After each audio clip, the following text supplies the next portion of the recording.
Hello दोस्तों। आज हम लोग जूरिस्प्रूडेंस पढ़ेंगे और जूरिस्प्रूडेंस पीटी का क्वेश्चन है, मेंस में आता नहीं है, तो इसको मैं क्वेश्चन वाइज ही पढ़ा के ख़त्म कर दूंगा जो आपके एग्ज़ाम के लिए बहुत उपयोगी है। तो आइए शुरू करते हैं। क्वेश्चन 1, आप घटना चक्र रखे हो तो घटना चक्र खोल के क्वेश्चन नंबर 1 पढ़िए। क्या कहता है? विधिशास्त्र मानवीय और दैवीय चीज़ों का ज्ञान है, न्याय व अन्याय का विज्ञान। न्याय और अन्याय का विज्ञान। यह कथन किसका? Keeton, Savigny, Ulpian, Austin. तो एल्पियन कहते हैं, अल्पियन महोदय कहते हैं, इसकी परिभाषा देख लो। अल्पियन महोदय कहते हैं कि यह परिभाषा विधिशास्त्र के आदर्शवादी परिभाषा की श्रेणी में माना जाता है। अल्पियन की परिभाषा को दो भागों में, प्रथम भाग कितने? दो भाग में। प्रथम भाग में समाज के लोगों को संबंधों को निर्धारित, तो किसको? पहले में संबंधों को निर्धारित करता है करने वाले दैवीय और मानवीय स्रोतों द्वारा विधि का, तो किसके द्वारा? दैवीय और मानवीय स्रोतों द्वारा विधि का अध्ययन होता है। और द्वितीय भाग में क्या कहता है? विधिशास्त्र विज्ञान माना। सबसे पहले किसने? अल्पियन ने ही से साइंस, अल्पियन ने किसे? साइंस माना। और क्या कहा? जिसके द्वारा न्याय और अन्याय से अलग किया जा सकता है। इसके द्वारा न्याय और अन्याय को एक दूसरे से पृथक किया जाता है। अल्पियन की परिभाषा को जैमिनी द्वारा दी गई धर्म की परिभाषा, विधि यानी कि धर्म की परिभाषा के सन्निकट। तो एल्पियन की परिभाषा किसके सन्निकट मानी जाती है? जैमिनी के बारे। तो क्या क्या पढ़ा? दो भाग में। एल्पियन की परिभाषा कितने? दो भाग में, फर्स्ट और सेकंड। पहले में क्या बताता है? रिलेशन बताता है, पहले में रिलेशन, दूसरे में विज्ञान बताता है।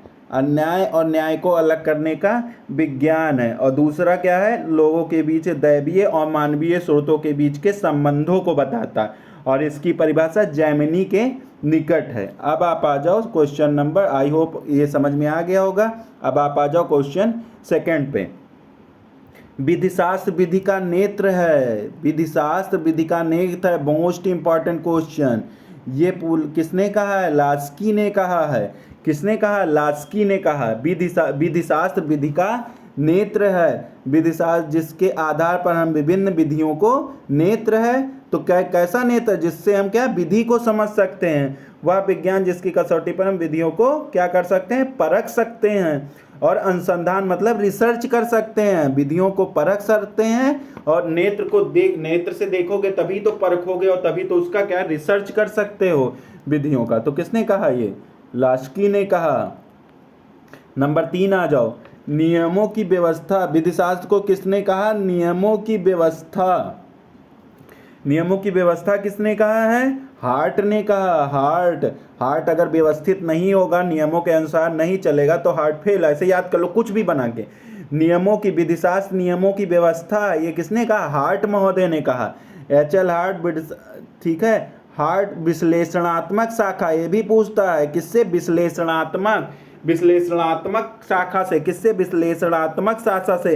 हार्ट ने ऑस्टिन से अलग, तो हार्ट ने किससे अलग है? हार्ट ने ऑस्टिन से अलग वो प्रस्तुत किया। हार्ट का अलग था, ऑस्टिन का अलग विचार था। क्या था?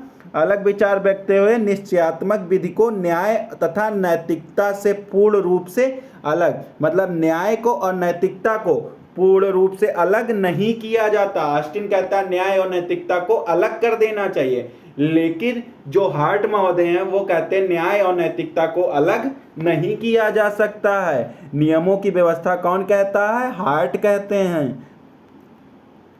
अब आ जाओ क्वेश्चन 4, कैटेगोरियल इंपरेटिव, सुनिश्चित आदेश। विधि दर्शन में किसने कहा? विधि दर्शन में कैटेगोरियल सिद्धांत किसने कहा? ग्लेल्विन, ऑस्टिन ने, एमुअल कांट ने कहा। और कौन है? एमुअल कांट। और कौन है?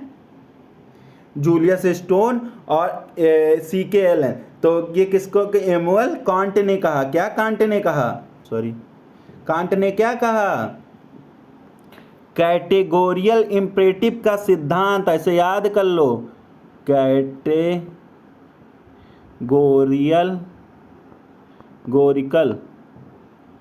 कैटेगोरिकल इंपरेटिव याद कर लो, ये किसने कहा? निरपेक्ष आदेश है, सापेक्ष नहीं, निरपेक्ष आदेश का सिद्धांत। ये किसने कहा? कांट ने कहा। कांट ने कहा। किसने कहा? कांट ने कहा। कांट। अब आप आ जाओ,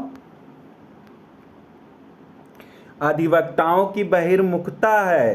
किसने कहा? अधिवक्ताओं की बहिर्मुखता है। लायर्स एक्स्ट्रावेंशन है। ये किसने कहा था? सेवेगनी ने कहा था, सामंड ने, जूलियस स्टोन ने और बर्कलैंड ने। तो किसने कहा? जूलियस स्टोन ने कहा। जूलियस स्टोन ने अपनी पुस्तक लीगल सिस्टम, ये पूछता है, पुस्तक का क्या नाम है जूलियस स्टोन के? Legal system and lawyers reasoning और the province and function of law. तो लायर्स के बारे में किसकी किताब आएगी? लायर्स, वकीलों के बारे में जूलियस स्टोन की किताब आएगी। किसकी किताब आएगी? जूलियस स्टोन की किताब आएगी। इसी किताब में इन्होंने कहा है, विधिशास्त्र अधिवक्ताओं की बहिर्मुखी अभिव्यक्ति है। इसका आशय क्या हुआ? अधिवक्तागण देखो, वर्तमान ज्ञान के स्रोतों के आधार पर विधि की अवधारणा, पद्धतियों, आदर्शों का परीक्षण करते हैं। इसे विधिशास्त्र की विषय वस्तु कहा जाता है। क्या कहा जाता है? विषय वस्तु कहा जाता है। जूलियस स्टोन ने के विधिशास्त्र के विषय की सामग्री के 3 वर्गों में विश्लेषणात्मक, पहले विश्लेषण करो, फिर क्रिया करो, फिर न्याय दो। पहले उसका विश्लेषण करो। ये किसने? स्टोन ने बताया। स्टोन ने क्या बताया कि विधिशास्त्र में पहले क्या करो? विश्लेषण करो। विश्लेषण करो, फिर क्या करो? उस पर क्रिया करो, विश्लेषण पे क्रिया करो, तब न्याय दो। तब न्याय दो। ये किसने? जूलियस स्टोन ने कहा कि वकीलों को पहले उस पर विश्लेषण करना चाहिए, फिर उस पर काम करना चाहिए, फिर न्याय के लिए वो करना चाहिए। तो ये किसने कहा? जूलियस स्टोन ने। तो अब आगे आ जाओ आप, आगे आ जाओ आप। किस पे? आगे कौन सा क्वेश्चन है? The province and function of law. The province and function of law किसने कहा? किसकी पुस्तक है? The province of and function, कार्य कैसे, हार्ट का, कैल्सन का, पाउंड का, जूलियस स्टोन का। तो ये किसका है? The province and function of law, ये स्टोन की किताब है, जूलियस स्टोन। तो इसको किसी भी तरीके से याद करो। Province and function of law, function कोई काम कैसे करोगे भैया? कोई काम, जैसे तुम्हारे कोई काम, प्रेवेंस एंड फंक्शन ऑफ लॉ, कैसे कोई काम लॉ में किया जाएगा, ये किसने बताया? स्टोन ने बताया। स्टोन ने। घर कैसे बनता है? पत्थरों से बनता है या किसी चीज़ से, ऐसे याद कर लो। तो वैसे फंक्शन कैसे स्टोन पे कार्य करेगा? लॉ कैसे फंक्शन करेगा? वो स्टोन पे फंक्शन करेगा। लॉ कैसे फंक्शन करेगा? स्टोन पर फंक्शन करेगा। अब आप आ जाओ, विधि, ये खूब पूछता है, ये भी क्वेश्चन खूब पूछता है भाई, ये भी इंपॉर्टेंट है। विधि अनिश्चित है और विधि अनिश्चित है और विधि की निश्चितता एक विधिक कपोल कल्पना है। ये खूब इंपॉर्टेंट, मोस्ट इंपॉर्टेंट क्वेश्चन है, कपोल कल्पना। विधि को कपोल कल्पना किसने कहा है? हो, किसने कहा? जेरोम फ्रैंक ने कहा है। जेरोम फ्रैंक ने। विधि अनिश्चित है और विधि की निश्चितता एक कपोल, मतलब विधि अनिश्चित है, मतलब विधि की निश्चितता अगर आप कल्पना भी करते हो तो एक कपोल कल्पना, विधि कभी निश्चित हो ही नहीं सकती। किसने कहा? जेरोम फ्रैंक ने कहा। यह एक अमेरिकन यथार्थवादी था जिसकी 2 पुस्तक, लॉ एंड द मास्टरमाइंड और courts on trial, courts and trials. तो ये हो गया आपका पहला, ये खत्म हो गया। अब आप आ जाओ दूसरा पेज पे, क्या है? जल्दी जल्दी पढ़ो, बहुत क्वेश्चन है। विधिशास्त्र विधि, थोड़ा और बड़ा कर देता हूँ ना, दिखता नहीं। हाँ सही। विधिशास्त्र विधि के आवश्यक सिद्धांतों का क्या? वैज्ञानिक संश्लेषण। वैज्ञानिक संश्लेषण किसने कहा है? एलन महोदय ने कहा। वैज्ञानिक संश्लेषण किसने कहा? एलन महोदय ने। वैज्ञानिक संश्लेषण एलन महोदय। वैज्ञानिक संश्लेषण, संश्लेषण किसने कहा? एलन महोदय ने। संश्लेषण किसने कहा? एलन महोदय ने। फिर उसके बाद आप आ जाओ सेकंड क्वेश्चन पे। विधि से अभिप्राय है, किस चीज का अभिप्राय है? राज्य का संपूर्ण विधि विधान है, कोई लीगल ड्यूटी। अच्छा ये पढ़ लो पहले। विश्लेषणात्मक विचारधारा के विधि थे, किसके एलन की किताब लीगल ड्यूटी में विधि शास्त्र की विधि के मूल सिद्धांतों को वैज्ञानिक संश्लेषण कहा गया। विधि से क्या अभिप्राय है? राज्य की संपूर्ण विधि विधान, कोई विशिष्ट कानून, नैतिकता के नियम, प्रकृति। तो राज्य के संपूर्ण विधि विधान,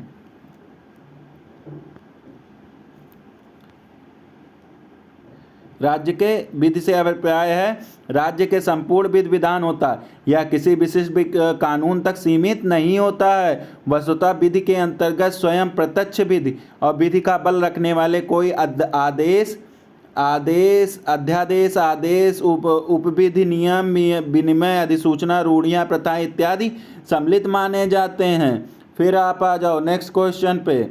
नैसर्गिक विधि का विचार सर्वप्रथम किसने? नेचुरल लॉ को सर्वप्रथम किसने? फ्रेंच, अमेरिका, यूनानी, रोम। यूनानी सबसे पुराना है, यूनान सबसे, इसी ने ही नेचुरल लॉ का वो किया। तो किसने किया? यूनानी विचारधारा नैसर्गिक विधि का प्रकट हुआ। अमेरिका तथा ब्रिटिश विधियों में प्रकृति विधि के समर्थन किया, 19वीं सदी में किया। तो सबसे पहले कहाँ आया? नेचुरल लॉ कहाँ आया? यूनान में आया। यूनान के बाद नैसर्गिक विधि की आधारशिला क्या? नेचुरल लॉ की आधारशिला क्या थी? आधारशिला किसने? अरस्तु ने रखी, हेराक्लिटस द्वारा रखी गई, ऑस्टिन द्वारा, हॉब्स द्वारा। तो नैसर्गिक विधि को किसने? हेराक्लिटस मतलब प्रकृति में कैसा हरा रहता, हरा मतलब हेराक्लिटस। चाहे जैसे याद करो, याद होना चाहिए। नेचुरल मतलब हरा भरा होता, हरा मतलब हेराक्लिटस। यूनानी दार्शनिक हेराक्लिटस के विचारों पे है। इन्होंने प्रकृति को 3 सांसारिक, व्यवस्था और विवेक, मतलब डेस्टिनी, ऑर्डर और रीजन बताया। हेराक्लिटस का मानना था प्रकृति की वस्तुओं में पारस्परिक संबंध तथा उन्हें पारस्परिक सामंजस्य की व्यवस्था भी है। ये किसने बताया? हेराक्लिटस ने बताया। अब आ जाओ आप नेक्स्ट क्वेश्चन पे। निम्नलिखित में से कौन सा सिद्धांत नैसर्गिक विधि की विचारधारा से संबंधित है? नैसर्गिक विधि की विचारधारा से सम्यक प्रक्रिया, प्रतिस्थापित, प्रतिभूत, पक्षपात, युक्तियुक्तता का सिद्धांत नहीं है। क्या है? इसको पकड़ो, नहीं है। तो सम्यक प्रक्रिया है परिस्थिति प्रत्याभूति का सिद्धांत, पक्षपात का, युक्तियुक्तता का सिद्धांत, ये सब नेचुरल जस्टिस में। तो परिस्थिति की प्रतिभूति का सिद्धांत नहीं है। तो इसको पढ़ो, सम्यक प्रक्रिया का सिद्धांत, पक्षपात का सिद्धांत, युक्तियुक्तता का सिद्धांत नैसर्गिक विचारधारा से संबंधित है। नैसर्गिक विचारधारा पक्षपात न करने पर जोर देती, जबकि प्रतिस्थापित प्रतिभूत का सिद्धांत इसको छोड़ दो। फिर आ जाओ अब 13 पे। निम्नलिखित में से विधिशास्त्री नैसर्गिक विचारधारा का विरोधी था। कौन विरोध करता था नेचुरल जस्टिस का? कौन विरोध करता था? जेरेमी बेंथम बहुत विरोध करता था नेचुरल जस्टिस का। बेंथम जो था, बेंथम से ही शुरू होता है सब चीज। तो बेंथम को हर तुम जानो। नेचुरल लॉ का विरोधी कौन था? कौन था नेचुरल लॉ का विरोधी? बेंथम, रट लेना, बेंथम था। नेचुरल लॉ का विरोधी कौन था? बेंथम था। इमैनुअल कांट, स्टेमलर और जॉन लॉर्ड्स, ये तीनों तो कौन? कांट भी नेचुरल लॉ है, स्टेमलर तो जानते ही हो, और जॉन रायल्स भी नेचुरल लॉ है।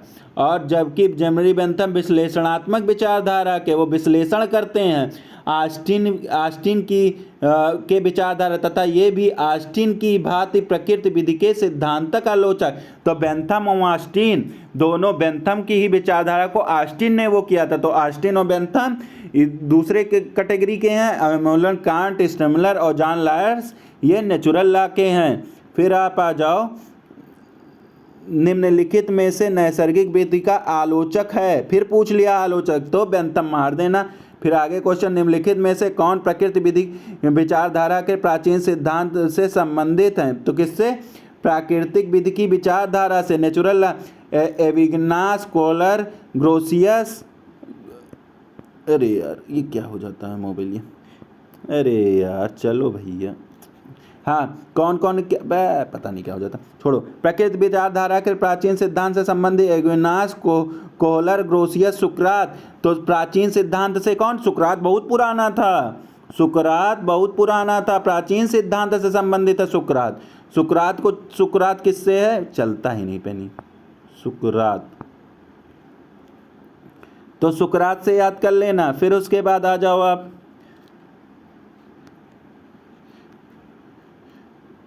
प्राचीन नैसर्गिक सिद्धांत में सुकरात अग्रणी था। सुकरात का विचार था कि राज्य विधि का अनुपालन प्रकृति विधि का आदेश है, फिर भी मनुष्य को अंतर्दर्शन में प्रकाश।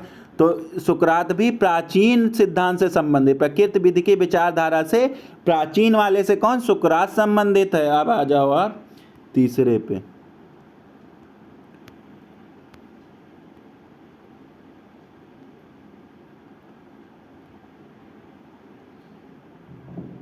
इसमें पढ़ो, नैसर्गिक विधि का धार्मिक चरित्र दिया था। नैसर्गिक विधि का धार्मिक चरित्र प्लेटो ने, अगस्टाइन ने, अरस्तु ने, थॉमस एविग्नास, अगस्टाइन ने दिया था।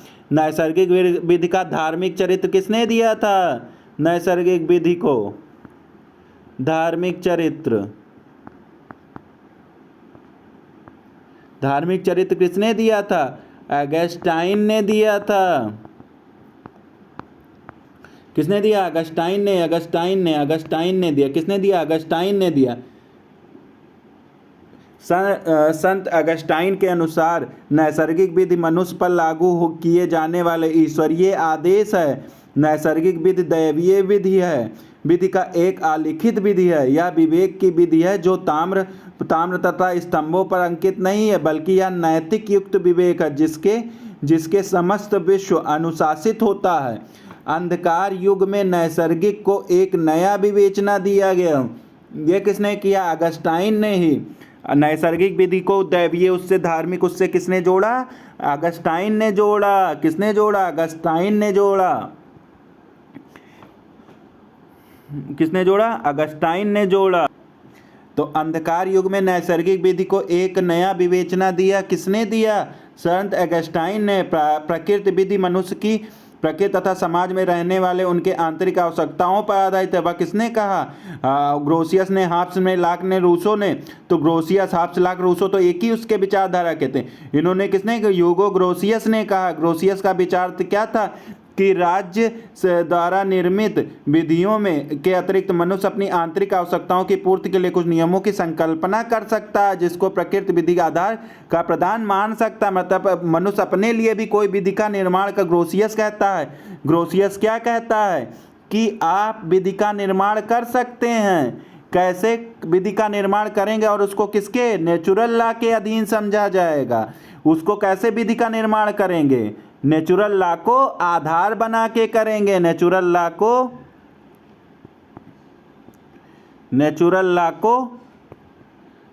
आधार बना के करेंगे। कैसे करेंगे? नेचुरल लॉ को आधार बना के करेंगे। निम्नलिखित में से कौन सी प्रकृति विधि नहीं है? सजीव विधि, दैवीय विधि, सार्वलौकिक विधि, नैतिक विधि। तो सजीव विधि जो है वो प्रकृति विधि नहीं है, दैवीय विधि प्रकृति है, सार्वलौकिक और नैतिक प्रकृति विधि का ठीक है। इनके अनेक नाम दिए गए हैं। दैवीय भी कहते हैं और क्या कहते हैं? सार्वलौकिक भी कहते हैं, यूनिवर्सल लॉ कहते हैं, मोरल लॉ कहते हैं, डिवाइन लॉ कहते हैं। तो क्या क्या कहते हैं? डिवाइन कहते हैं, यूनिवर्सल कहते हैं, मोरल कहते हैं। डिवाइन कहते हैं और मोरल कहते हैं, और क्या कहते हैं? यूनिवर्सल। ये किसे कहते हैं? ये नेचुरल लॉ को कहते हैं।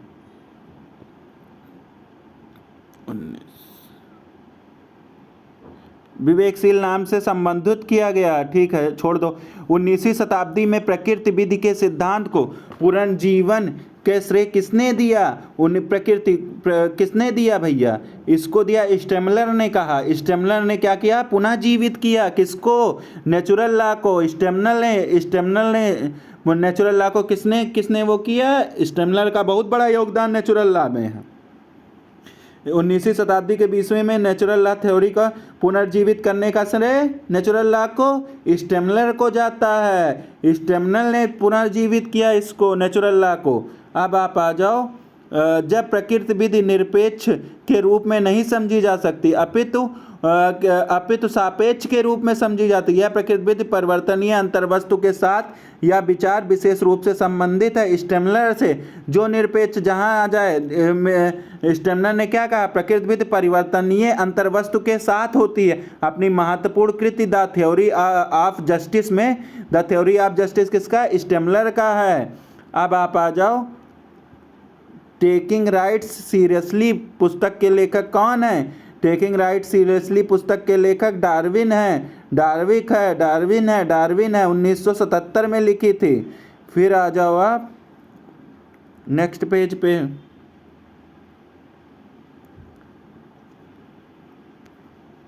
अब आ जाओ आप नेक्स्ट पेज पे। क्या है? जब तक विश्व में अन्याय महसूस होगा नैसर्गिक विधि की खोज जारी रहेगी। किसने कहा? ये किसने कहा? लॉर्ड हैपस्टीड ने कहा। हैपस्टीड ने, ये ज़्यादा इंपॉर्टेंट है नहीं, बस ऐसे हैपस्टीड ने कहा। फिर दार्शनिक विचारधारा के प्रमुख विधिशास्त्री कौन थे? दार्शनिक विधि हीगल थे। प्रमुख विधिशास्त्री दार्शनिक कौन था? हीगल था। हीगल स्पेंसर, मेन और मैक्स वेबर को मत मानना।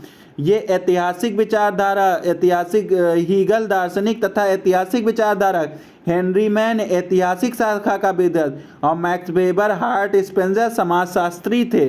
तो देखो इसमें क्या क्या चीज़ हो गया? तुम्हारा दार्शनिक विचारधारा और ऐतिहासिक दोनों था। हीगल दोनों था। और तुम्हारा हेनरी मैन ऐतिहासिक ही केवल थे। और मैक्स वेबर और हार्ट स्पेंसर ये दोनों किसके थे? मैक्स वेबर और हार्ट समाजशास्त्री थे। स्पेंसर और वेबर समाजशास्त्री। ये समाज से संबंधित रखते थे। जैसे समाज की चीज़ें आएंगी वो तुरंत मान लें, ऐतिहासिक पुरानी चीज़ों से। और दार्शनिक, जो पुराना आदमी होगा वो दार्शनिक होगा, वो हीगल बताता था। और ये केवल ऐतिहासिक चीज़ों पे हेनरी मैन का फोकस था, ऐतिहासिक चीज़ों पर। ठीक, अब आ जाओ निम्नलिखित विधिशास्त्रियों की शाखा में किसमें स्टोइक दर्शन में ने अपनी अभिव्यक्ति पाई गई? स्टोइक दर्शन में अभिव्यक्ति किसमें? नेचुरल लॉ में। स्टोइक मतलब नेचुरल लॉ। व्यक्ति को राज्य की विधि माननी ही चाहिए। यदि उसे किसी राज्य की विधि अच्छी नहीं लगती तो उसे अन्य राज्य में, खूब इंपॉर्टेंट है, अन्य राज्य में सुकरातवा भगा देता है। एक राज्य से कहता दूसरे राज्य में, अगर सुकरात कहता मेरे राज्य की विधि नहीं पसंद आती है तो आप किसी और राज्य में चले जाइए। कौन कहता है? सुकरात कहता है। सुकरात क्या कहता है? अगर मेरे राज्य की लॉ आपको नहीं समझ में आ रहा है तो आप दूसरे देश में या दूसरी जगह चले जाइए। विधिशास्त्री प्रकृति विधि की विचारधारा के प्राचीन सिद्धांत से प्राचीन कौन था? प्राचीन सुकरात था। एविग्नास भी प्राचीन, ग्रोसियस भी नहीं था, सुकरात था। कौन था? सुकरात था। विधि के मनोभाव से युक्त तर्क है। विधि से मनोभाव से युक्त तर्क कौन सा है? ये किसने कहा? अरस्तु ने कहा। अरस्तु ने स्पष्ट किया कि किसी भी एक व्यक्ति के शासन से विधि का शासन श्रेष्ठकर है। मतलब किसी एक व्यक्ति का तानाशाह से अच्छा विधि का शासन है। तानाशाह से, ये किसने? अरस्तु ने कहा। अरस्तु ने कहा। किसी एक व्यक्ति को उसने महत्व तो नहीं दिया, उसने विधि के शासन को श्रेष्ठकर। विधि का शासन तात्पर्य केवल ईश्वर और युक्ति का शासन। इसलिए अरस्तु ने विधि की परिभाषा देते हुए कहा, विधि सभी प्रकार के मनोभाव से मुक्त विवेक है। अरस्तु ने उच्च विधि के रूप में प्रकृति विधि की व्याख्या की, जिसका मूल अधिकार न्याय है। तो विधि के मनोभावों से मुक्त तर्क किसने दिया? अरस्तु ने दिया। अब आप आ जाओ, मानव अधिकार की संकल्पना को निम्नलिखित में से किस शाखा ने जन्म? मानव अधिकार की संकल्पना को, मानव अधिकार की किस? नैसर्गिक हो नहीं सकता, नैसर्गिक हो गया। ऐतिहासिक शाखा यथार्थवादी समाजवाद, तो मानव अधिकार में नैसर्गिक विधि की शाखा, तो कौन सा है? नैसर्गिक, ये इंपॉर्टेंट है। नैसर्गिक विधि की शाखा। मानव अधिकार की संकल्पना को किस शाखा ने जन्म दिया? मानव अधिकार को नैसर्गिक। परिवर्तित अंतर्वस्तु की नैसर्गिक विधि का परिवर्तक कौन था? इसमें स्टेमलर था। परिवर्तित मतलब स्टेमलर नया, उसका उसी ने जन्म का परिवर्तक में स्टेमलर को माना जाता है। किसको? स्टेमलर को माना जाता है।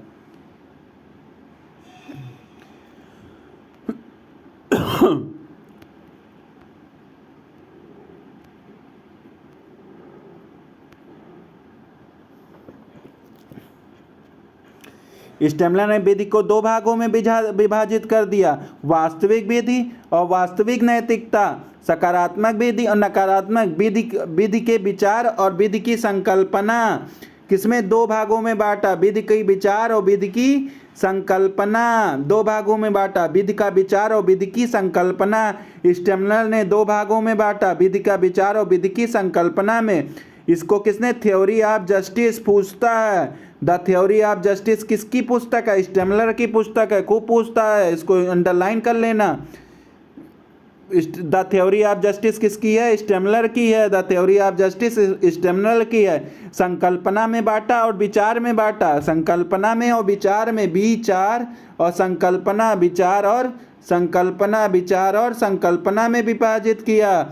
और फिर उसके बाद आ जाओ, विधिशास्त्र को परिवर्तनीय अंतर्वस्तु की नैसर्गिक विधि, natural law with the variable content के सिद्धांत को किसने प्रतिपादित किया? स्टेमलर। जितना आएगा कुछ मत सोचना, तुरंत स्टेमलर मार देना। परिवर्तित नेचुरल लॉ, परिवर्तित कर दिया इसने नेचुरल लॉ को। विधिशास्त्र विधि के ज्ञान का दार्शनिक पक्ष है, ये भी इंपॉर्टेंट है। दार्शनिक पक्ष किसने कहा? सिसरो ने कहा। सिसरो दार्शनिक पक्ष का कहता है। सामन, डायस और पैटर्न में किसको? सिसरो को मानोगे दार्शनिक पक्ष। सभी प्रमाणवादी विधि एक न्यायोचित विधि के प्राप्त करने का प्रयास है, और न्याय सामाजिक जीवन के ढांचे के भीतर इच्छाओं और प्रयोजनों का समय है। इच्छाओं और प्रयोजनों का समन्वय काल और स्थान के साथ परिवर्तनशील है। यह किसका कथन है? या स्टेमलर का है कि रूसो का है? और क्या ऑप्शन दिया है? किसका है ये कथन? हाब्स का है कि एग्विनास का है? तो क्या पूछा है इसमें? सभी प्रमाणवादी विधि एक न्यायोचित विधि से के प्राप्त करने का प्रयास है। न्याय सामाजिक जीवन के ढांचे के भीतर इच्छाओं और प्रयोजनों का समन्वय। तो जहाँ इच्छाओं और प्रयोजनों का समन्वय आए, इच्छाओं और प्रयोजनों का समन्वय आए तो रूसो मारना। फिर उसके बाद आ जाओ आप नेक्स्ट उस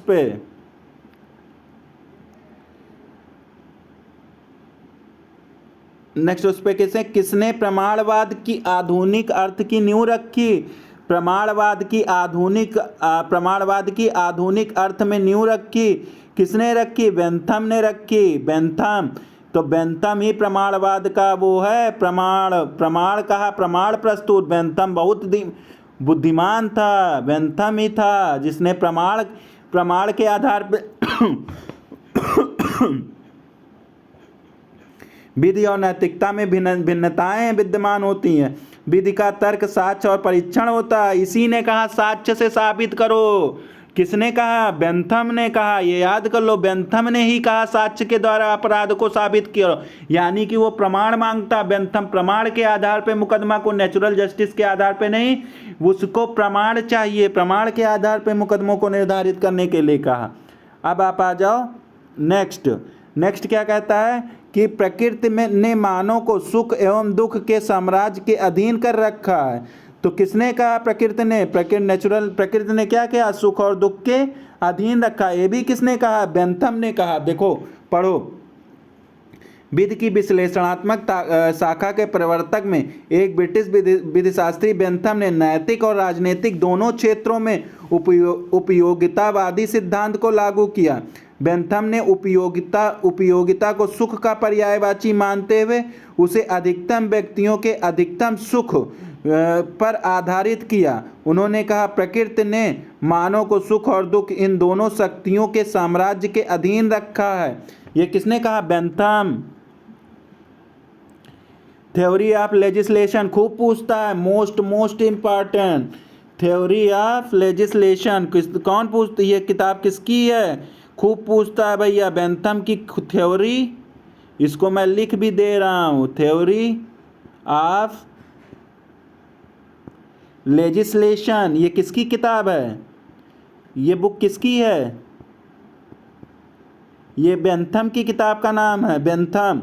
कौन हो गया? बेंथम हो गए। थ्योरी ऑफ लेजिस्लेशन किसने लिखी है? बेंथम ने लिखी है। थ्योरी ऑफ लेजिस्लेशन किसने लिखी? और the limits of jurisprudence define किसने किया है? दोनों किताब याद कर लो, दोनों बेंथम की किताब है। द थ्योरी ऑफ लेजिस्लेशन और द लिमिट, यहाँ पे थ्योरी ऑफ लेजिस्लेशन और द लिमिट किसकी है? द लिमिट ऑफ जूरिस्प्रूडेंस किसकी है? बेंथम की। द लिमिट्स ऑफ जूरिस्प्रूडेंस किसकी है? The limit of jurisprudence Bentham की है। किसकी है? बेंथम की है। अब आप आ जाओ नेक्स्ट पेज पे, 5 हो गया, 6। अब आप आ जाओ निम्नांकित में से किसको उपयोगितावाद के सिद्धांत अर्थात बहुजन हिताय का प्रयोग कहा जाता है? प्रयोगकर्ता प्रेरणता किसे कहा जाता है? बहुजन हिताय का। किसे कहा जाता है? बहुजन हिताय का। बहुजन हिताय किसने? बेंथम ने ही बहुजन हिताय। मायावती वाला जो स्टेटमेंट है बहुजन हिताय बहुजन सुखाय, तो बहुजन हिताय बेंथम ने कहा था। बेंथम जिसका अर्थ है अधिक से अधिक लोगों का अधिक से अधिक हित, बेंथम ने ही कहा था। उपयोगितावाद का कहा जाता है, इसे उपयोगितावाद कहा जाता है। इसे कि क्या कहा जाता है? उपयोगितावाद कहा जाता है। फिर आप आ जाओ अंग्रेजी विधिशास्त्र का जनक किसे कहा जाता है? अंग्रेजी विधिशास्त्र का जनक ऑस्टिन को कहा जाता है। किसे कहा जाता है? ऑस्टिन को। बेंथम मत मार के आना, गलत मत करना। एनालिटिकल पॉजिटिविज्म के कौन थे प्रेरणा? ऑस्टिन थे। ऑस्टिन आंग्ल विधिशास्त्र का जनक माना जाता। ऑस्टिन को आंग्ल विधिशास्त्र, ऑस्टिन ने अपनी पुस्तक द प्रोविंस ऑफ जूरिस्प्रूडेंशियल डिटरमाइंड, ये इसकी किताब इंपॉर्टेंट है, खूब पूछता है, ये इंपॉर्टेंट है। ऑस्टिन की बेंथम की किताब का क्या नाम था? ऊपर अभी पढ़े थे। ऑस्टिन की किताब का क्या नाम है? The province of jurisprudential, the limits of jurisprudence किसका था? वो बेंथम का था। द लिमिट्स ऑफ जूरिस्प्रूडेंस किसका था? बेंथम का था। द लिमिट्स ऑफ जूरिस्प्रूडेंस किसका था? बेंथम का था। और द प्रोविंस ऑफ जूरिस्प्रूडेंस किसका है? डिटरमाइंड किसका है? वो ऑस्टिन का है। अब आप आगे आ जाओ। विश्लेषणात्मक प्रमाणवाद यह नहीं मानता है कि, क्या नहीं मानता? सुनिश्चित अंतर्निहित नैतिकता। इसको देखो डिटेल में पढ़ो, इसको ऐसे नहीं आएगा। विश्लेषणात्मक प्रमाणवादी दृष्टिकोण अपनाने विधिशास्त्रियों के अनुसार विधि के निम्नलिखित लक्षण है। विधि की प्रकृति समादेशों की होती है, अर्थात विधि राजाओं द्वारा जारी समादेश है। विधि राजाओं द्वारा जैसा कि वह है तथा जैसा कि वह होना चाहिए में अंतर किया जाना, ये विश्लेषणात्मक प्रमाणवादी हो। जैसे कि वास्तविक विधि को अपने अध्ययन का केंद्र बिंदु बनाना चाहिए। विधि की अवधारणाओं को विश्लेषण और मूल्यांकन का, अर्थात विधि सिद्धांतों का विश्लेषण करते समय उनके नैतिक या सामाजिक प्रभाव का मूल्यांकन आवश्यक। इसको छोड़ दो। फिर आप आ जाओ 41 पे। ऑस्टिन को निम्नलिखित किस विचारधारा का प्रतिपादक माना जाता है? ऑस्टिन हरदम विश्लेषण करता। ऑस्टिन कौन था? विश्लेषण करता था, वो विश्लेषण में ध्यान देता था। ऑस्टिन बहुत पढ़ा लिखा, तो वो हरदम विश्लेषण करता था, हर चीज का विश्लेषण करता था। ऑस्टिन विश्लेषण करता था। ये किस में बताया गया? ये 43 में बताया गया है। ऑस्टिन के अनुसार विधिशास्त्र का विज्ञान किससे संबंधित है? किससे संबंधित? निश्चयात्मक। वो ये सब नहीं मानता, नैतिक पैतिक कहता कुछ नहीं, निश्चयात्मक विधि से संबंधित है। वो क्या कहता है? निश्चयात्मक विधि से संबंधित है। ऑस्टिन ने सामान्य विधिशास्त्र को परिभाषित करते हुए कहा कि विधिशास्त्र मानव स्थापित निश्चयात्मक विधि का दर्शन है। ऑस्टिन इंग्लैंड के विधिशास्त्री थे। इन्होंने इसे 3 तथ्यों में बताया। किसमें? इन्होंने ही बताया, संप्रभुता। याद कर लो, समादेश अनुशास्त्री, संप्रभुता होनी चाहिए, समादेश होना चाहिए, दंड का प्रावधान होना चाहिए। इसी को निश्चयात्मक पॉजिटिव लॉ में उसका तात्पर्य, ठीक है। इसी ने कहा। किसने कहा? ऑस्टिन ने कहा। विधिशास्त्र पद में समन्वय, जेनेरिका और विशेष स्पेसिफिक अर्थ का प्रयोग किसने किया? ऑस्टिन ने ही किया। किसने किया? ऑस्टिन ने ही किया।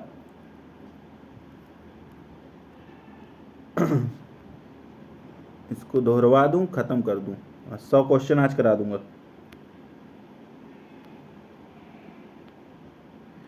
प्रेवेंस of jurisprudential, the province of जूरिस्प्रूडेंशियल determined किसकी पुस्तक थी? वो थी तुम्हारी ऑस्टिन की। अब केवल प्रेवेंस ऑफ जूरिस्प्रूडेंशियल अगर पूछेगा तो वो भी ऑस्टिन का है।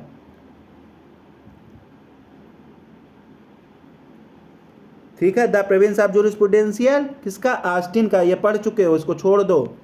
ऑस्टिन की पुस्तक द प्रेवेंस ऑफ जूरिस, देखो कितनी बार पूछा। लंदन विश्वविद्यालय में व्याख्यान दिया था, ये लंदन विश्वविद्यालय में व्याख्यान दिया था। ये भी ऑस्टिन के अनुसार अधिरचनावादी विधि का अर्थ क्या है? अधिरचनावादी विधि जैसी है। अधिरचनावादी मतलब विधि जैसी है, विधि जैसी है। फिर उसके बाद विधि जैसी है से संबंधित है। विधि कैसी होनी चाहिए? इसका ये आदर्श से नहीं है, इस आदर्श से नहीं है। ऑस्टिन के अनुसार विधि संप्रभु का समादेश है। कमांड ऑफ सॉवरेन किसने कहा? ऑस्टिन ने। कमांड ऑफ सॉवरेन किसने कहा? ऑस्टिन ने कहा।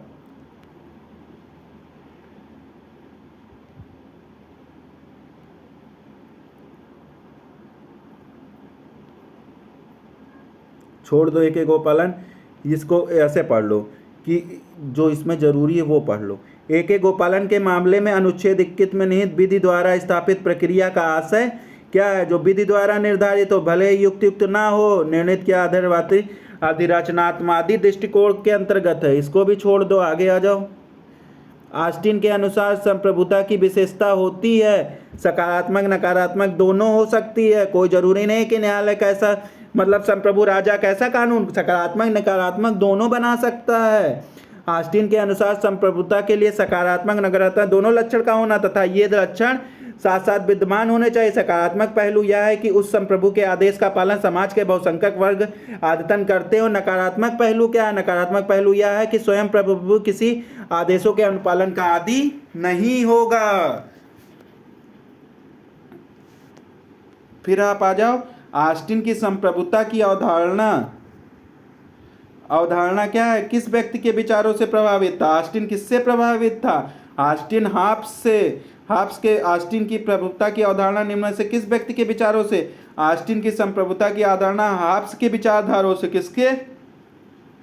हाब्स के विचारधारा से। ऑस्टिन ने अपना अध्ययन निश्चयात्मक विधि या संप्रभु के आदेशों पर केंद्रित किया। हाब्स और बेंथम दोनों से प्रेरणा ली। तो किससे? हाब्स और बेंथम दोनों से प्रेरणा ली थी। हाब्स और बेंथम दोनों से प्रेरणा ली थी। किसने? ऑस्टिन ने। परंतु हाब्स की प्रकृति विधि के मिथक और बेंथम की उपयोगितावादी नीति को उसने अध्ययन में स्थान नहीं दिया। तो हाब्स का जो नेचुरल लॉ का था उसको नहीं जगह दी, और ऑस्टिन बेंथम का जो कौन सा सिद्धांत उपयोगितावादी वाला सिद्धांत था इसको जगह नहीं दी। किसने? ऑस्टिन ने नहीं जगह दी।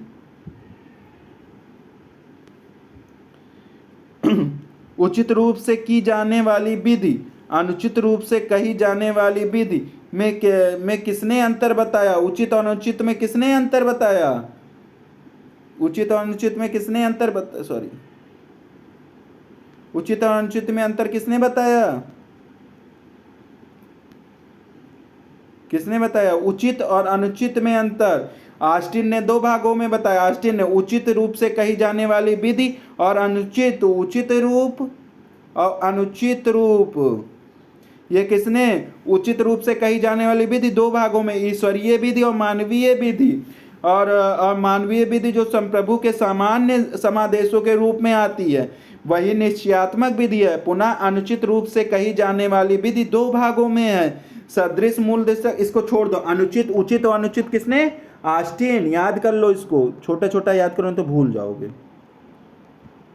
विधि शास्त्र का विषय विध्यात्मक विधि है। विधि जिसे सहज में और यथार्थता ऐसा कहा जाता है, अतः राजनीति वरिष्ठों द्वारा राजनीति कनिष्ठों के लिए बनाई गई है। ये किसने? ये भी ऑस्टिन ने ही कहा। वरिष्ठ आदमियों द्वारा छोटे आदमी, नीचे के आदमियों द्वारा बनाई गई है। बड़े लोगों द्वारा छोटे व्यक्तियों के लिए बनाई गई है, भी ऑस्टिन कहता है। ऑस्टिन के अनुसार क्या है? समादेश संप्रभु अनुशास्ति है। यही याद कर लो डायरेक्ट, यही याद कर लो डायरेक्ट, कुछ ना याद करो तो यही समादेश संप्रभु अनुशास्ति। समादेश आएगा फिर संप्रभु आएगा। समादेश मतलब आदेश किसका? संप्रभु का। संप्रभु ने कौन? अनुशास्ति मतलब दंड का प्रावधान करता है, आदेशात्मक है ये सब। ऑस्टिन के अनुसार निम्नलिखित में कौन से विधि का अनिवार्य तत्व नहीं है? आदर्श विधि का अनिवार्य तत्व नहीं है। और नीचे निम्नलिखित में से किसी विधि शास्त्र के ने प्रथागत कानूनों को विधि से मानने से इनकार कर दिया? ऑस्टिन में करेगा, और कौन करेगा भैया? ऑस्टिन ही करेगा, और कौन करेगा? ऑस्टिन करेगा। ऑस्टिन ने क्या कहा? आज्ञात्मक इम्परेटिव थ्योरी के प्रतिपादक, इम्परेटिव थ्योरी के प्रतिपादक। जबकि सेवेगनी ने लोक चेतना का, कीटन ने सामान्य। ये आगे पढ़ोगे अभी, यहाँ पे अभी छोड़ दो तो कंफ्यूज हो जाओगे। निम्नलिखित में से कौन विधि की नैतिकता से अलग रखता है और कहता है विधि शास्त्र के विज्ञान का संबंध विधि की उपयोगिता के उद्देश्य से नहीं है? ऑस्टिन कहता है। कौन कहता है? ऑस्टिन कहता है। क्या कहता है? ऑस्टिन विधि की नैतिकता से अलग रखता है और कहता है विधि शास्त्र विज्ञान का संबंध विधि से, विज्ञान का संबंध विधि से जो से है, ना कि जैसा होना चाहिए। अर्थात विधि को नैतिकता धर्म आदि से अलग रखो। विधि को नैतिकता धर्म आदि से अलग रखो। ये कौन कहता है? ऑस्टिन कहता है। विधि जैसा है वैसे होना चाहिए, विधि को जैसा होना चाहिए वो नहीं है। विधि का संबंध जो है से होना चाहिए, ना कि जैसा होना चाहिए उससे है। ठीक है, ये कौन कहता है? ऑस्टिन कहता है। कौन कहता है? निम्नलिखित में से किसी अंतर्राष्ट्रीय विधि की क्या सकारात्मक नैतिकता के रूप, किसने कहा अंतर्राष्ट्रीय विधि को सकारात्मक नैतिकता के रूप में? अंतर्राष्ट्रीय विधि को सकारात्मक नैतिकता, ये किसने? ऑस्टिन ने कहा। किसने कहा? ऑस्टिन ने। सकारात्मक नैतिकता किसने कहा? ऑस्टिन ने कहा। और क्या कहा ऑस्टिन ने?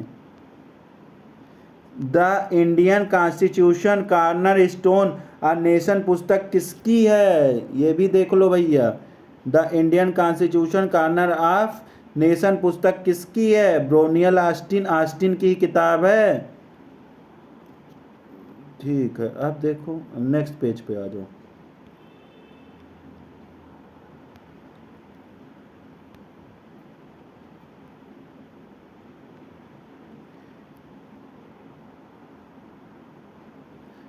अंतर्राष्ट्रीय विधिशास्त्र का लुप्त पर्याय बिंदु है। किसने कहा? अंतर्राष्ट्रीय विधि शास्त्र का लुप्त पर्याय बिंदु है, मतलब इंटरनेशनल लॉ जूरिस्प्रूडेंस का लुप्त पर्याय बिंदु है। ये किसने कहा? हॉलैंड ने कहा। अब इसका मतलब क्या पढ़ लो तभी समझ में आएगा। यदि विधिशास्त्र को विधि मान लिया जाए तो विधिशास्त्र ही समाप्त हो जाएगा, क्योंकि विधिशास्त्र का आधार ही विधिशास्त्र की परिभाषा है। इसका कथन का तात्पर्य यह है कि जिस प्रकार विधिशास्त्र में सामान्य सिद्धांत का अध्ययन किया जाता है, ठीक उसी प्रकार अंतर्राष्ट्रीय विधि में हम सामान्य सिद्धांतों तथा विधि का अध्ययन करते हैं। अतः यह एक विषय नहीं है। तो लुप्त पर्याय बिंदु किसने कहा? लुप्त पर्याय हॉलैंड ने। हॉलैंड ने क्या कहा? लुप्त पर्याय बिंदु कहा। समझे? हॉलैंड ने लुप्त पर्याय बिंदु कहा। अंतर्राष्ट्रीय विधि नियमों का ऐसा समूह है जो संप्रभु राज्यों और ऐसे अन्य हस्तियों के मध्य लागू होता, जिन्हें अंतर्राष्ट्रीय व्यक्ति के रूप में मान्यता दी। अंतर्राष्ट्रीय विधि की यह परिभाषा दी किसने दी? अंतर्राष्ट्रीय जैसे आ जाओगे स्वेजनबर्ग ने दी। ये बहुत इंपॉर्टेंट, ये कई बार उत्तराखंड में भी पूछा है। स्वेजनबर्ग ने दी थी, ये याद कर लो। अंतर्राष्ट्रीय विधि की परिभाषा किसने दी थी? वर्जन ने दी थी अंतर्राष्ट्रीय विधि की परिभाषा। अब आप आ जाओ, विधि की न्यूनतम नैतिकता रहनी चाहिए। विधि में न्यूनतम नैतिकता मतलब बहुत कम नैतिकता होनी चाहिए। ये किसने कहा? लॉर्ड डेविलिन ने कहा। लॉर्ड डेविलिन ने कहा। डेविलिन ने क्या कहा?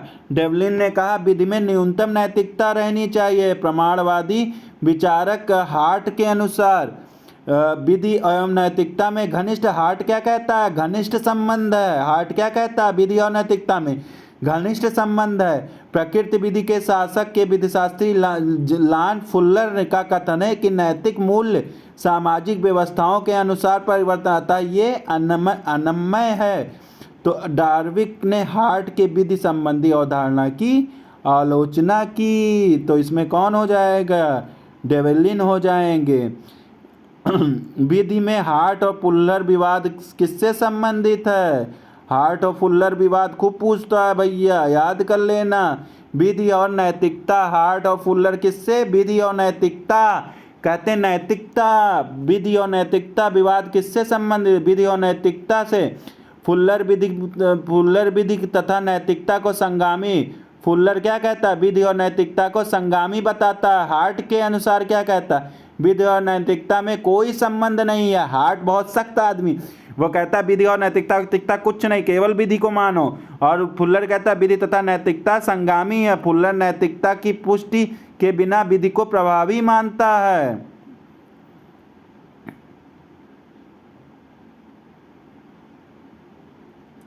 किसी समाज के अस्तित्व के लिए आंशिक नैतिकता आवश्यक है, या किसका है? ये फुल्लर महोदय ही कहेंगे। कौन कहेगा? फुल्लर कहेंगे। फुल्लर भैया नैतिकता को जोर देंगे। फुल्लर महोदय। कौन कहेगा? फुल्लर कहेंगे। किसी भी समाज के अस्तित्व के लिए कुछ साझी नैतिकता आवश्यक है। फिर आ जाओ, साझी नैतिकता या किसका कथन है? यह हार्ट का कहता है।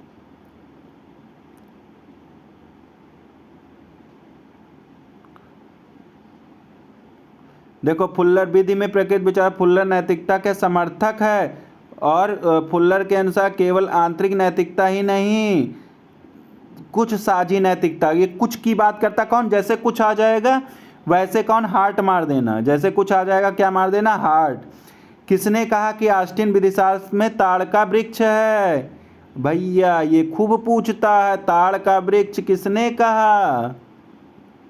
खूब क्वेश्चन पूछता है। वृक्ष, ताड़ का वृक्ष सीके एलन ने कहा। एलन ने कहा, याद कर लो। सीके एलन ने ऑस्टिन को ताड़ का वृक्ष कहा, ये याद कर लो।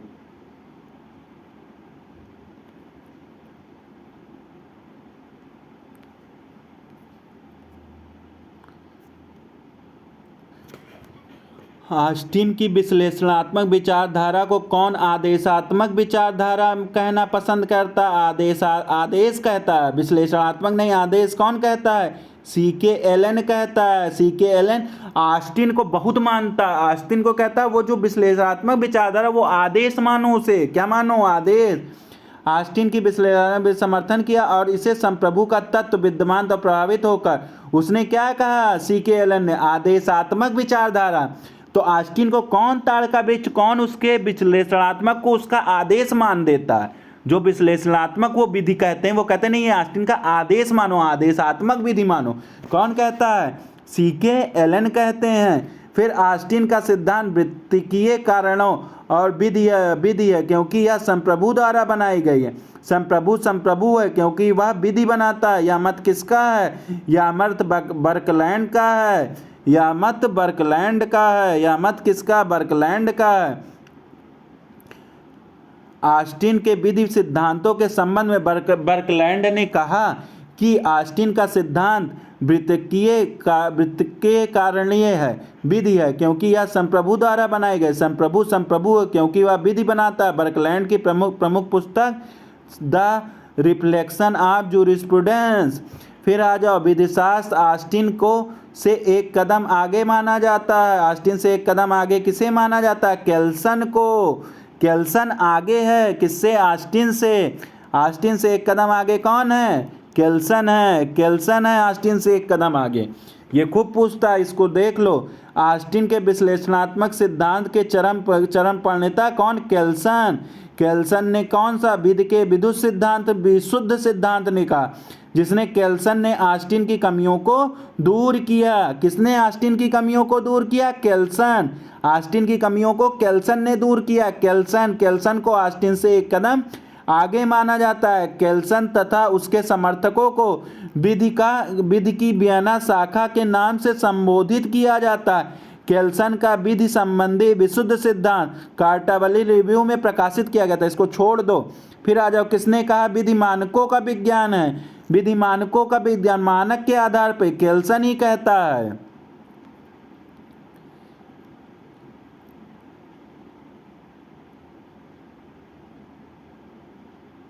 फिर आ जाओ। मानक का एक क्रिया का नाम है जिसके द्वारा एक निश्चित आचरण को आदेशित, अनुज्ञात या अधिकृत किया जाता है। मानक की उपरोक्त परिभाषा निम्नलिखित में से किसने दी? मानक की परिभाषा किसने दी? केल्सन महोदय ने दी। मानक की परिभाषा केल्सन ने मानक को एक क्रिया का नाम दिया। मानक एक क्रिया का नाम जिसके द्वारा निश्चित आचरण आदेशित, अनुज्ञात और अधिकृत किया गया। फिर उसके बाद आ जाओ। विक्रय क्रम मानकों का स्तूप कहा गया। विधि क्रम मानकों का स्तूप है। विधि क्रम मानकों का स्तूप है। ये किसने कहा? केल्सन ही कहता है। विधि क्रम मानकों का स्तूप है। विधि क्रम क्या है? मानकों का स्तूप कौन है? विधि क्रम मानकों का स्तूप। किसे? स्तूप ऐसे माना लो, स्तूप हो गया। इसमें क्या रख दो? विधिक क्रम रख दो। ये कौन कहता है? स्तूप किसे कहता है? विधिक क्रम को स्तूप कौन कहता है? केल्सन कहता है। याद कर लो, कौन कहता है? केल्सन कहता है। केल्सन के विधि सिद्धांत का विशुद्ध सिद्धांत कहते हैं, क्योंकि केल्सन ने, अब केल्सन क्योंकि पढ़ लो भैया इसको नीचे से, क्योंकि ये इंपॉर्टेंट है। ऑस्टिन विश्लेषणात्मक विचारधारा की प्रक्रिया स्वरूप विधि की वियना शाखा के विधिशास्त्री केल्सन ने विधि का विशुद्ध सिद्धांत प्रस्तुत किया। केल्सन के अनुसार विधि सिद्धांत के अंतर्गत वास्तविक विधि अंतर्विधि जैसी कि वह है का वर्णन होना चाहिए। जैसी कि वह है का वर्णन होना चाहिए, ना कि आदर्शात्मक विधि जैसा होना चाहिए का। विशुद्ध विधि के विशुद्ध से केल्सन का अभिप्राय यह है कि उसे नीति शास्त्र, राजनीति शास्त्र तथा समाजशास्त्र और इतिहास आदि से अप्रभावित और अलग रखना चाहिए। उसने विशुद्ध सिद्धांत, उसको किसी से प्रभावित विधि को नहीं होना चाहिए। विधि बिल्कुल शुद्ध होनी चाहिए, विशुद्ध होनी। विशुद्ध मतलब शुद्ध। किसने कहा? केल्सन ने कहा। केल्सन ने, किसने कहा? केल्सन ने। अब आप आ जाओ नेक्स्ट क्वेश्चन पे।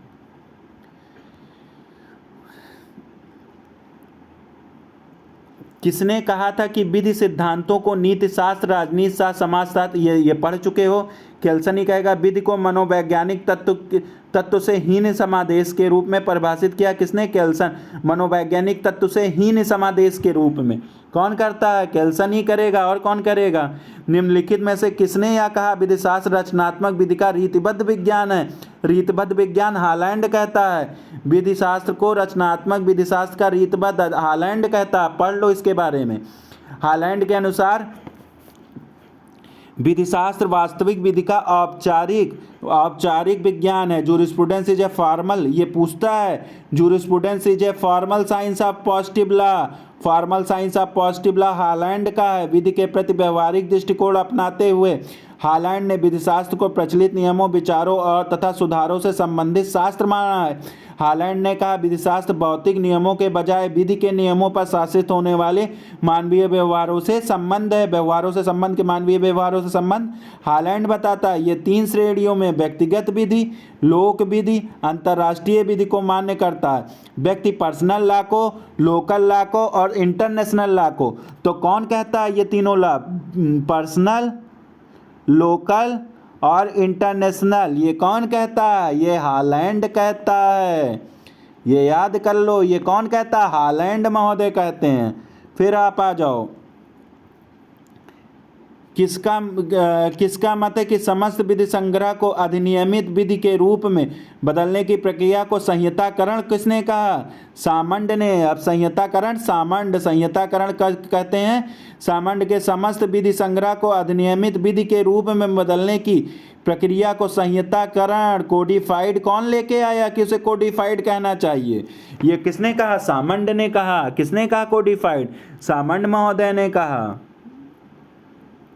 विश्लेषणात्मक, ऐतिहासिक और एवं नैतिक विधि शास्त्र के 3 विभिन्न भाग हैं। 3 विभिन्न भाग किसने कहा? विश्लेषणात्मक, ऐतिहासिक और नैतिक शास्त्र किसने कहा? सामंड। सामंड ने क्या कहा? सामंड ने किसको? सबको समाहित कर लिया, तीनों को समाहित किया, इसको तीनों को समाहित कर लिया। केल्सन से दूर भागा क्या? केल्सन वेल्सन हम कुछ नहीं। सामंड ने क्या कहा? विधिशास्त्र विश्लेषणात्मक, ऐतिहासिक और नैतिक में विभाजित किया। विश्लेषणात्मक विधि में विधियों के प्राथमिक सिद्धांतों का विश्लेषण किया। इसके प्रेरणास्रोत जॉन ऑस्टिन है। ऐतिहासिक विधिशास्त्र के विधिक संकल्पनाओं का इतिहास की विवेचना की और इसको हेनरी मैन तथा सेवेग्नी है। नैतिक विधिशास्त्र का संबंध विधि जैसे होने चाहिए आदर्श विधि है। तो इसने क्या कहा? किसने? सामंड के अनुसार। अब आगे आ जाओ नीचे। विधि की अधिरचनावादी दृष्टिकोण के बारे में किसने कहा कि समादेश, अनुशास्त्री और संप्रभु। समादेश, अनुशास्त्री और संप्रभु। तो क्या पढ़े? हार्ट पढ़े और उसकी ऑस्टिन पढ़े थे। तो अधिरचनात्मकवादी दृष्टिकोण जहाँ जाए, विधि के अधिरचनात्मकवादी दृष्टिकोण, और सामंड वहाँ ऑस्टिन ना दिया हो तो क्या मारोगे? हार्ट मार दोगे। क्या मारोगे? हार्ट मारोगे। आंग्ल एच.एल. हार्ट ने अपनी पुस्तक कॉन्सेप्ट ऑफ लॉ और रूल ऑफ रिएक्शन में ऑस्टिन की विधि की धारणाओं को अमान्य करते हुए धारणाओं को अमान्य करते हुए इस बात पर बल दिया कि निश्चयात्मक विधि को न्याय और नैतिकता से पृथक नहीं रखना चाहिए। तो हार्ट किसका विरोधी? हार्ट कहता है कि ये सब कुछ नहीं, विधि की नई संकल्पना प्रस्तुत करते हुए हार्ट ने अधिरचनात्मक दृष्टिकोण को समादेश, अनुशासन और संप्रभुता का त्रिवेणी कहा। ये त्रिवेणी याद कर लो। किसने कहा? हार्ट ने। त्रिवेणी किसने कहा? त्रिवेणी याद कर लो भैया, पूछता है। त्रिवेणी किसने कहा? हार्ट ने कहा। ऑस्टिन मत मार के आना। हार्ट ने कहा। हार्ट विधि का विश्लेषण प्रभेद है। ये क्या है? आभासी है, बाध्य होना चाहिए तथा आभार रखना चाहिए। अब आप आ जाओ नेक्स्ट पे।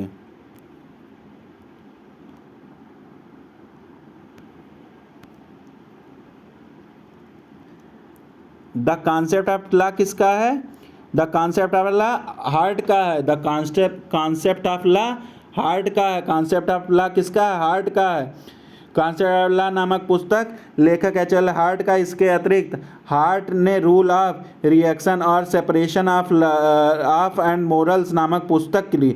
फिर आ जाओ। न्याय सामाजिक संस्थाओं का प्रथम गुण है। न्यायिक सामाजिक संस्थाओं का प्रथम गुण है। न्याय सामाजिक संस्थाओं का प्रथम गुण है। ये किसने? जॉन रायल्स ने कहा।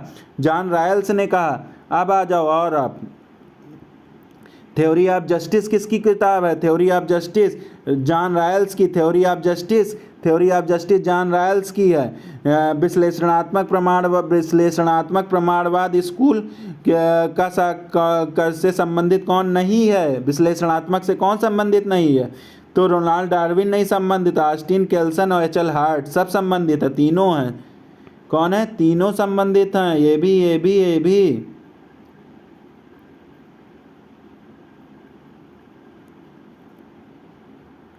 फिर कहता है विधिशास्त्र के 2 स्कूल जिनमें एक समान लक्षण किंतु अन्य सभी बातों में वे एक दूसरे से भिन्न है। कौन सा है?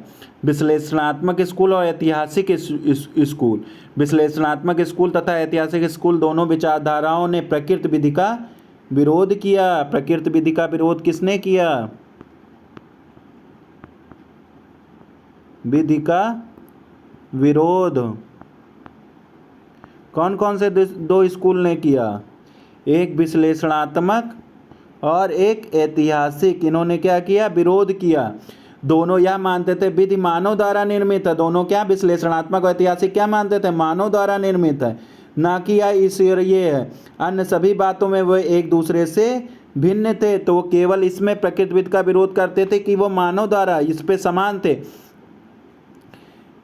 विश्लेषणात्मक और ऐतिहासिक। ऐतिहासिक शाखा विधि की उत्पत्ति एवं उसके विकास के क्रम का अध्ययन करती है, जबकि विश्लेषणात्मक विधि वर्तमान स्वरूप और अध्ययन करती है। विश्लेषणात्मक किसका, ये पढ़ लो, ये इंपॉर्टेंट है, बहुत इंपॉर्टेंट है, ये खूब इंपॉर्टेंट है, इसको जितना पढ़ो उतना यहीं से अंतर समझ में आएगा। ऐतिहासिक शाखा क्या कहती है, ऐतिहासिक शाखा क्या, ऐतिहासिक शाखा क्या भाई, वो इतिहास जो होगा वो इतिहास क्या करेगा, उसकी उत्पत्ति की खोज करेगा, उसके विकास के क्रम के जो इतिहास होगा वो क्या अध्ययन करेगा, उसके विकास के क्रम में। जबकि विश्लेषण जो करेगा, विश्लेषण शाखा क्या करेगा, उसके वर्तमान स्वरूप में विश्लेषण अध्ययन करेगा, रूढ़ियों को मानता था, ऐतिहासिक रूढ़ियों। विश्लेषणात्मक शाखा किसके, संविधिक कानूनों को, विश्लेषणात्मक संविधिक कानूनों को मानता था। ठीक, अब विधि की प्रकृति सार्वभौमिक नहीं है, भाषा की भांति या व्यक्तियों और कालों के साथ परिवर्तित होती रहती है। ये किसका, वाल्कजिस्ट से संबंधित है, ये वाल्कजिस्ट खूब इंपॉर्टेंट है। ये क्या, परिवर्तित होती रहती, वाल्कजिस्ट थ्योरी है ये। कौन सी, वाल्कजिस्ट, सैवग्नी की लोक चेतना, इसी को वाल्कजिस्ट सैवग्नी की लोक चेतना थ्योरी कहते हैं। लोक चेतना के सिद्धांत पर आधारित है। वस्तुतः लोक चेतना का सिद्धांत ही सैवग्नी के ऐतिहासिक विचारधारा का केंद्र बिंदु है। उसने अपनी विधि संबंधी अवधारणा में कहा है कि विधि प्रकृति सार्वभौमिक न होकर स्थानीय आंचलिक होती है और यह भाषा की भांति व्यक्तियों और कालों के साथ परिवर्तित होती रहती है। अब नेक्स्ट आ जाओ, क्या है नेक्स्ट, क्या है, निम्नलिखित विधि दार्शनिक में कौन ऐतिहासिक स्कूल का, ऐतिहासिक का परिवर्तक कौन माना जाता है, ऐतिहासिक का परिवर्तक कौन, सैवग्नी को माना है, वान सैवग्नी को ऐतिहासिक, सैवग्नी द्वारा क्या है, the law of possession, the law of possession किसकी किताब है, सैवग्नी की। The history of Roman laws in middle age, ये किसकी है, इसकी, ये भी सैवग्नी की है। बॉम्ब बर्फ सैवग्नी द्वारा रचित निबंध है। ये सब हो गया, चलो भैया अब आ जाओ 13 पे। इसके बाद एक और बचेगा, टेंशन मत लो, बस ख़त्म होने वाला है, एक पेज और है, ख़त्म कर दूंगा, अभी 10 मिनट और लगेगा। किस विधिशास्त्री ने डार्विन के पूर्व डार्विनवादी एवं समाजशास्त्री के किससे पूर्व समाजशास्त्री कहा, किसको कहा गया, सैवग्नी को कहा गया। सैवग्नी भैया बहुत ज़्यादा, सैवग्नी को डार्विनवाद भी कहा गया, डार्विनवादी कहा गया, क्योंकि ये विधि के क्रमिक आधचेतना विकास के पक्षधर, समाजशास्त्री भी कहा गया, क्योंकि ये क्या, समाज की आवश्यकताओं के साथ सैवग्नी दोनों में है। डार्विनवाद मतलब वो उसके विकास पे भी और समाज से, कौन, सैवग्नी महोदय। फिर क्या कहता है कि ऐतिहासिक स्कूल का डार्विन कौन कहलाता है, ऐतिहासिक स्कूल का डार्विन सैवग्नी कहलाता है। विधि की ऐतिहासिक पद्धति एवं उद्भव और विकास जर्मनी में हुआ, जर्मनी में, कहाँ हुआ, जर्मनी में, और इसी का प्रवर्तक सैवग्नी है। उसकी प्रथम पुस्तक कौन सी थी, the vacation of our age of legislation and jurisprudence. इन्होंने ऐतिहासिक पद्धति और अपने विचार पुस्तक में व्यक्त किए गए। फिर विधिशास्त्र के ऐतिहासिक स्कूल में तथ्य की प्रक्रिया, कल्पना के सिद्धांत को, किसके, कल्पना के सिद्धांत को, विधि की ऐतिहासिक शाखा के अंतर्गत विधि को समय की देन माना जाता है। इसके अधीन विधि की उत्पत्ति तथा प्रगति का अध्ययन है। उन सिद्धांतों के संकेत किया जाता है जो समय के साथ विधि की प्रगति में सहायक होते हैं या सहायक, ठीक है, छोड़ दो। फिर आ जाओ विधि शास्त्र में विधि के राष्ट्रीय चरित्र को स्थापित किया, किसने स्थापित किया, सैवग्नी ही ने ही स्थापित। राष्ट्र के चरित्र को किसने विधि शास्त्र में समाहित किया, सैवग्नी ने। जर्मनी में बहुत विद्रोह, तो सैवग्नी ने राष्ट्र और विधि के ऐतिहासिक संबंध को स्पष्टित करते हुए राष्ट्र के विकास के साथ साथ वहां विधि के विकसित होने, लोक चेतना वेल्कजिस्ट को प्रतीक किया सैवग्नी ने। सैवग्नी का सिद्धांत किस पर आधारित है, रोमन लॉ पे आधारित है। किस पे आधारित है, रोमन लॉ पे आधारित है। फिर उसके बाद किसने कहा विधि कुछ और नहीं अपितु जनसाधारण की अंतर चेतना है, किसने कहा, सैवग्नी ही कहेगा, और कौन कहेगा। फिर आ जाओ, किसने कहा लोक चेतना का सिद्धांत, किसका, सैवग्नी का, वेल्कजिस्ट का। किस पुस्तक में सैवग्नी ने लिखा, the province of jurisprudential, the limits of jurisprudential ancient law, the system of modern Roman law, the system of modern Roman law में लिखा, रोमन का था, रोमन लॉ में लिखा। फिर उसके बाद कौन सा है, विधिशास्त्र की ऐतिहासिक शाखा के समर्थक सेवेगनी थे। सेवेगनी कौन था? सेवेगनी थे। The system of modern Roman law की रचना की। द प्रेमिस ऑफ जूरिस्प्रूडेंशियल डिटरमाइंड पुस्तक जॉन ऑस्टिन की है। द लिमिट्स ऑफ जूरिस्प्रूडेंशियल किसकी? बेंथम की है। द एशियंट लॉ किसकी? हेनरी मैन की है। सब याद कर लेना, किताब सब याद कर लेना। तो जहाँ पूछेगा कि डिटरमाइंड वाला जिसमें जूरिस्प्रूडेंस जुड़ा है वो किसका? डिटरमाइंड ऑस्टिन का है। और लिमिट जोड़ देगा तो किसका है? बेंथम का है। और अगर एशियंट लॉ जोड़ देगा तो किसका? हेनरी मैन का है। ठीक, इतनी चीज़ें याद हो गई। अब आ जाओ लास्ट पे। लास्ट इसके बाद अगले लेक्चर में बताऊंगा।